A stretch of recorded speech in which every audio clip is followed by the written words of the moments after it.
Tahukah kalian, siapa sebenarnya Dajjal, manusia atau iblis, yang sudah subscribe semoga masuk surga?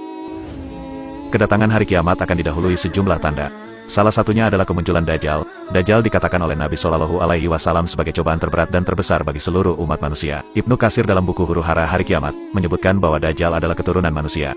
Makhluk ini sengaja Allah Subhanahu Wa Taala ciptakan untuk menguji keimanan umat manusia di akhir zaman. Ia akan membawa orang-orang pada kesesatan dengan mengaku Tuhan dan iming-iming kenikmatan. Mereka yang tertarik dengan tipuan dan penawaran Dajjal, maka telah jauh dari Allah. Disebutkan hadis Rasulullah riwayat Abdurrahman bin Abu Bakrah mengenai kedua orang tua Dajjal. Nabi Shallallahu Alaihi Wasallam bersabda, kedua orang tua Dajjal menunggu selama 30 tahun tidak mempunyai anak. Dan setelah 30 tahun, barulah mereka dikaruniai anak laki-laki yang matanya picak sebelah, banyak mencelakakan dan sangat sedikit manfaatnya. Kedua matanya terpejam, tetapi hatinya tidak tidur. Hadis riwayat Ahmad, Nabi Shallallahu Alaihi Wasallam dalam sabda lainnya berkata, selanjutnya mereka melahirkan seorang anak dalam keadaan telah dihitan, seorang anak yang paling berbahaya dan paling sedikit manfaatnya, matanya tidur,